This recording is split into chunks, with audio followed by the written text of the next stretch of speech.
하나님 말씀 스가랴 9장입니다. 스가랴 9장 1절에서 17절까지 교독하겠습니다. 여호와의 말씀의 경고가 하드락 땅에 임하며 다메섹에 머물리니 세상 사람과 이스라엘 모든 지파의 눈이 여호와를 우러러 봄이니라.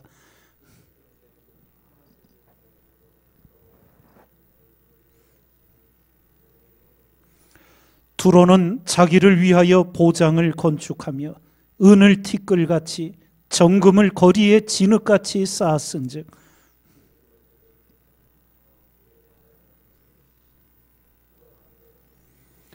아스글론이 보고 무서워하며 가사도 심히 아파할 것이며 에그로는 그 소망이 수치가 되므로 역시 그러하리라. 가사에는 임금이 끊칠 것이며 아스글론에는 거민이 없을 것이며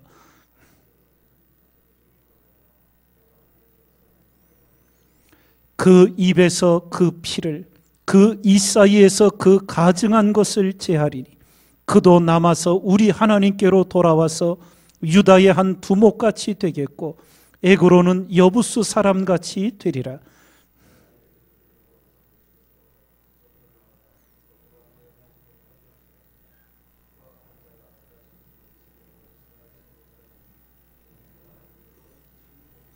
시온에 따라 크게 기뻐할지어다. 예루살렘에 따라 즐거이 부를지어다. 보라, 내 왕이 내게 임하나니 그는 공의로우며 구원을 베풀며 겸손하여서 나귀를 타나니 나귀의 작은 것 곧 나귀 새끼니라.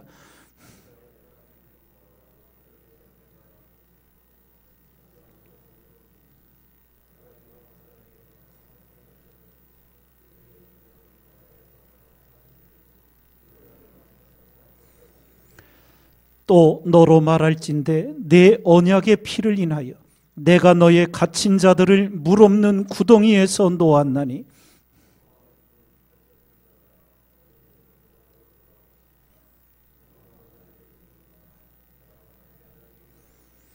내가 유다로 당긴 활을 삼고 에브라임으로 먹인 살을 삼았으니 시온아, 내가 네 자식을 격동시켜 헬라 자식을 치게 하며 너로 용사의 칼과 같게 하리라.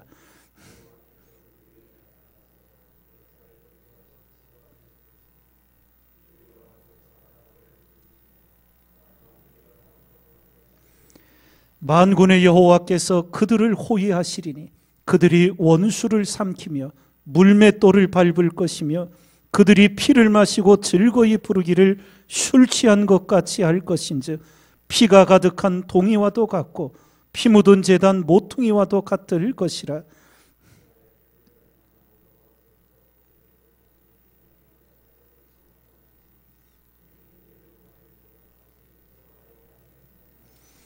함께 읽습니다.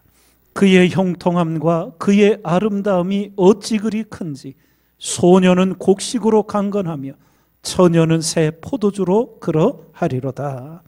아멘.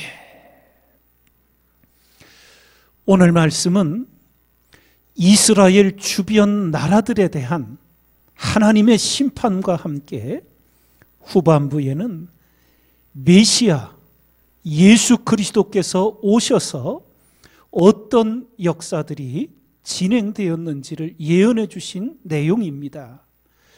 먼저 이스라엘 주변의 나라들, 블레셋, 또 두로, 수리아 이런 나라들이 하나님의 때가 되어 이제 하나님의 심판을 받고 멸망할 것이라는 겁니다. 우리가 역사를 통해 이미 알듯 바벨론 제국이 흥하였지만 바사 제국이 망하게 되고 그 바사 페르시아 제국은 헬라 제국에 망합니다. 바로 헬라 제국이 일어났을 때 이 수리아, 두로, 블레셋 나라들이 하나님의 심판을 받아 멸망을 당하게 됩니다.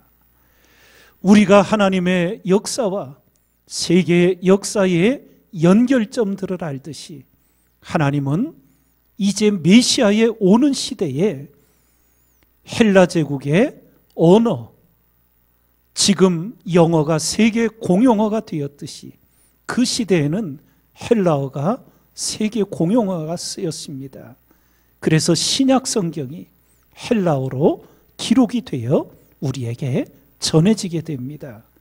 그리고 우리가 학창시절에 배웠듯이 모든 길은 로마로 통한다. 예. 로마는 성을 쌓지 않고 길을 내어 만들었습니다. 그 이유는 지배한 넓은 지역을 효율적으로 통치하기 위해 빨리 왕래할 수 있는, 군사들을 이동시킬 수 있는 도로가 필요했습니다. 그래서 길을 닦았지요. 그런데 하나님은 그 길을 복음이 전하여지는 생명의 길로 사용하셨습니다.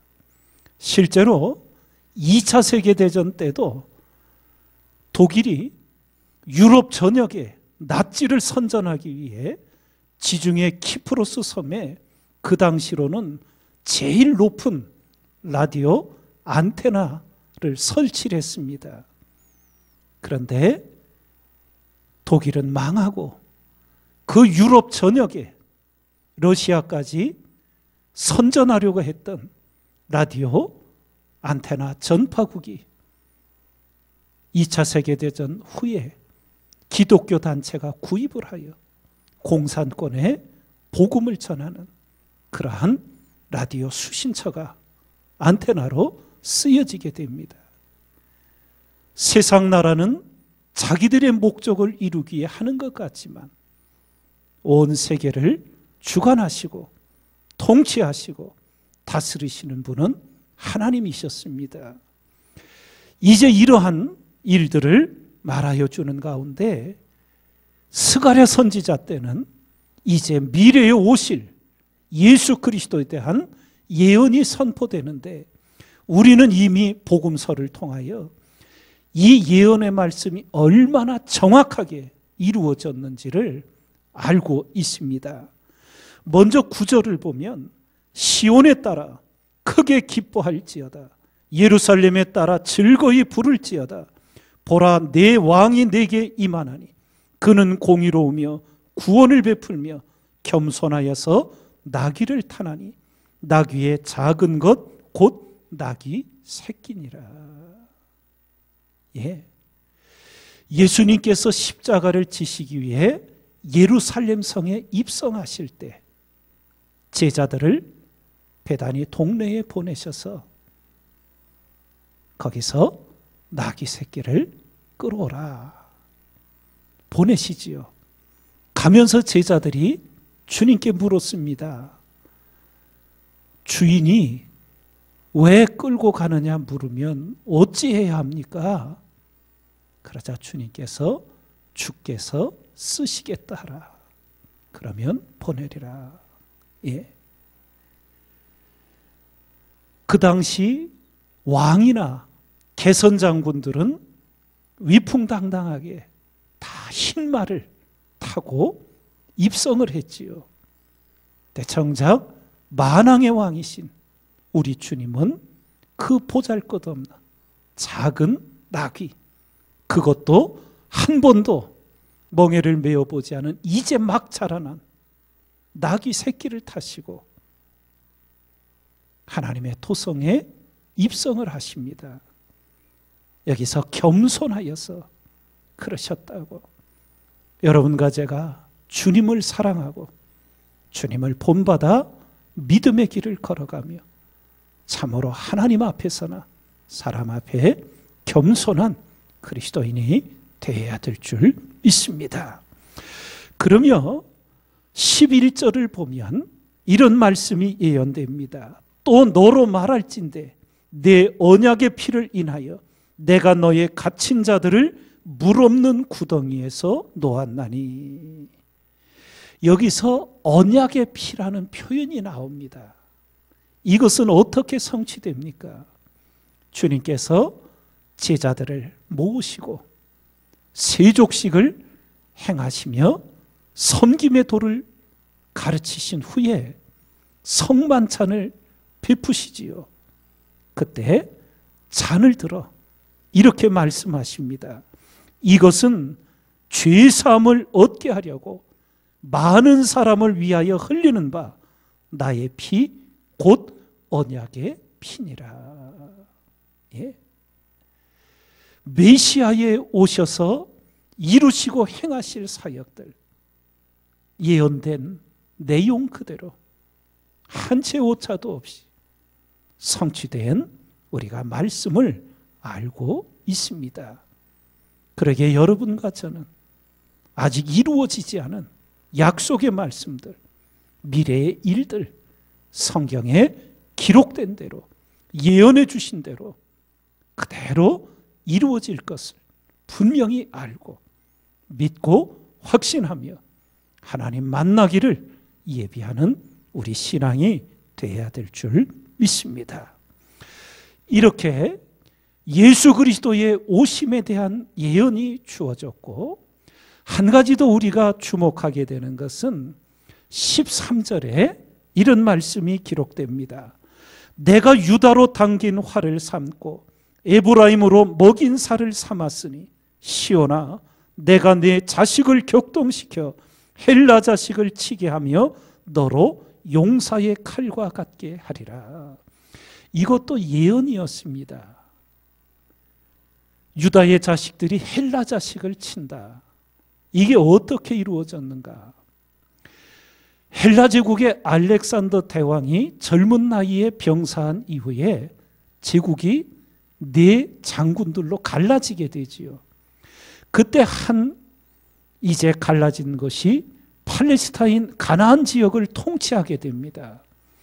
그런데 이 얼마나 악행을 저질렀는지 그 헬라의 군대가 예루살렘 성을 이제 통치하면서 성전 안에다가 헬라의 제우스 신상을 갖다 앉혀놨습니다. 그리고는 율법에 따라 부정하게 여기는 돼지의 피를 갖다 성전에 뿌린 거예요. 1년에 대제사장이 한 차례 피를 갖고 지성소에 들어가 시연소 보좌 위에 속죄를 위해 뿌리는데 돼지 피를 갖다가 뿌려서 성전을 더럽혀 놓습니다. 힘이 없어 회복하지 못하다 AD 164년 유다의 마카비 형제를 중심으로 유다의 젊은이들이 일어나 헬라의 군사들을 쫓아내고 성전을 회복하게 됩니다. 그것이 복음서에 기록된 수전절이라는 거예요. 히브리어로는 하누카라고 부르는데 성전이 더럽혀져 캄캄했던 그것을 이제 빛을 찾았다고, 그래서 촛불을 밝혀 수전절을 기억하고 기념하는 예식을 갖게 됩니다. 하나님의 말씀이 역사의 때에 정확하게 그대로 이루어진 것을 우리가 다시 한번 새기며 여러분과 저 모두 이 새벽을 일깨어 기도할 때마다 하나님의 말씀을 마음에 품고 그 말씀을 생명과 길로 삼아 오늘을 살아가는 우리 모두가 되기를 주님의 이름으로 축원을 드립니다.